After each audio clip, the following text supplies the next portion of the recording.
Hello, hello. This is Tyson Farmer from TysonFarmer.com. In my last video on augmented chords, I talked about their construction and general use, but to keep the video from becoming way too long, I conveniently skipped over a very interesting and unique feature of the augmented chords, the fact that they are perfectly symmetrical. So in this video, I'm going to be exploring the circular nature of augmented chords. Normally, when you invert a single chord along the guitar neck, you have to change its shape every time into various permutations to retain the same chord's identity. So for example, I can play a C chord here, a C chord here, a C chord here, and here, and here. C, C, C, C, and C. However, notice my hands changing form and fingering each time. Now watch this. C augmented, C augmented, C augmented, and C augmented. Same shape every time. The reason why this works is that the augmented chord is perfectly symmetrical, meaning there's the exact same amount of distance between each chord tone and the next in the chord, even when it circles back on itself. A regular C major chord is spelled with the notes C, E, and G. For those of you who know basic chord theory, these are the root, third, and fifth chord degrees. An augmented chord is basically a major chord with that fifth raised by 1/2 step, which gives us a G sharp. That's why the word augmented is used here. It's like the word augmented is reserved shorthand for the words raised fifth. Since if you wrote this chord, for example, as a C sharp 5, it would be easy to misinterpret that sharp as belonging to the C chord part and not to the fifth part, and mistakenly read it as a C sharp power chord. The word augmented makes things clear without confusion. So for our C augmented chord, it's spelled C, E, G sharp with the higher octave root note added on the top of our A root chord fingering. So although there are 4 notes total sounding, there are actually only 3 chord tones on paper with the root note duplicated. Between our C and our E, there's a major third. Between E and G sharp, there's a major third. And between G sharp closing the loop back to the high C root again, there's also a major third. Major thirds all the way up the chord. That's what is meant by symmetrical. Same intervals all the way. Now here's the mind-blowing part. If we were to slide this same chord fingering up a major third along the neck, or 4 frets up from our current position, 1, 2, 3, 4, we now have the notes E, G sharp, C, and E. The same exact notes in a different order. It basically just inverted itself, which should make sense if you can wrap your head around it. A chord constructed of nothing but symmetrical major thirds, moved up a major third, will just chase its own tail to become itself again. You're just playing leapfrog and swapping the same notes around every time. To illustrate this, check out what happens when I populate the entire guitar neck note by note with nothing but major thirds above and below our C root note. Boom! See our chord over and over again? In fact, we could even create a master augmented template chord from this pattern like this. And you can pretty much use any section of it that you want to create an augmented chord, like this, or this, or this. We're not done yet, so let's take this all the way. Up another major third, or 4 frets, 1, 2, 3, 4, and sure enough, our notes are G sharp, C, E, and G sharp. Same notes, same chord, same shape, different note order.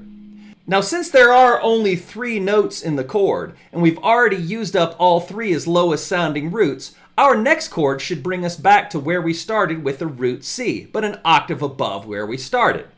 So we move up another major third, or 4 frets, 1, 2, 3, 4, and sure enough, we have C, E, G sharp, and C, just like we started with. Although every instrument executes this symmetricality of the augmented chord differently, this cool hand position never changes trick for the augmented chord is pretty much a stringed instrument thing exclusively, and in practice is played most often on the guitar, and incidentally works the same way for the diminished 7 chord too. Now, this redundant chord inversion phenomenon goes a long way to explain why you'll see so many contradictory interpretations of augmented chord names for the same song, since they have these 3 inversions to choose from for any one augmented chord. So when you are debating about the correct chord name, it's usually just an argument between tomato and tomahto, especially when your bassist is playing a different root note for the same augmented chord you're playing. This is why sometimes you'll see augmented chords also written as slash chords, with the augmented before the slash and whatever the bass note is after the slash.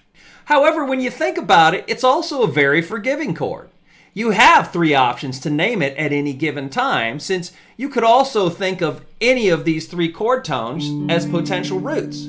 So you could call this chord a C augmented, an E augmented, or a G sharp augmented chord, and you'd technically be correct every time, since they all share the exact same chord spelling. However, in my personal notes, I always just go for the lowest played note as my root note and name it from there, since that tells me my position along the neck.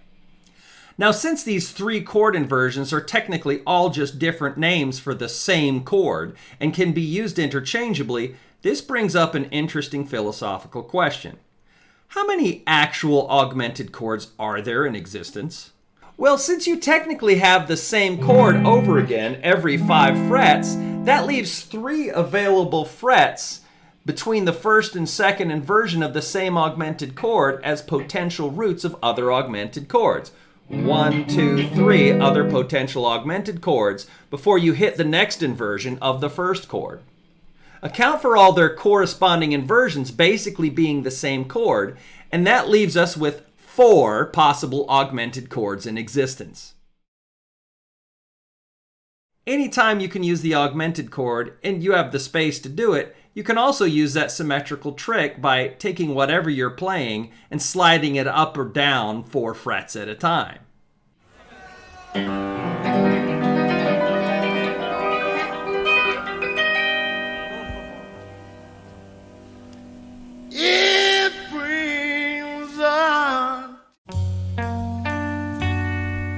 I need you, babe.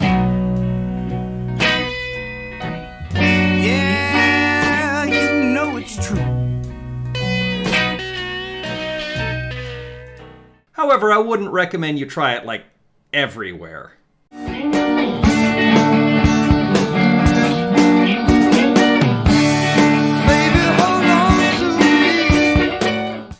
Incidentally, this is exactly what Robert Fripp is doing in that descending line in Fracture.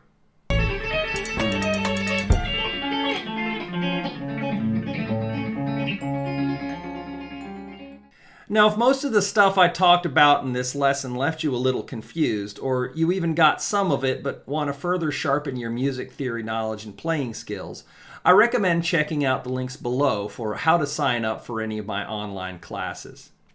If you like my teaching style, be sure to check out my channel for more tutorial videos, and check the links below the videos for more teaching and music learning resources that I offer. I'm always adding to my video channel when I can, so check in often to see what's new. This is Tyson Farmer from TysonFarmer.com. Thanks for checking my channel out, and stay self-motivated and keep playing.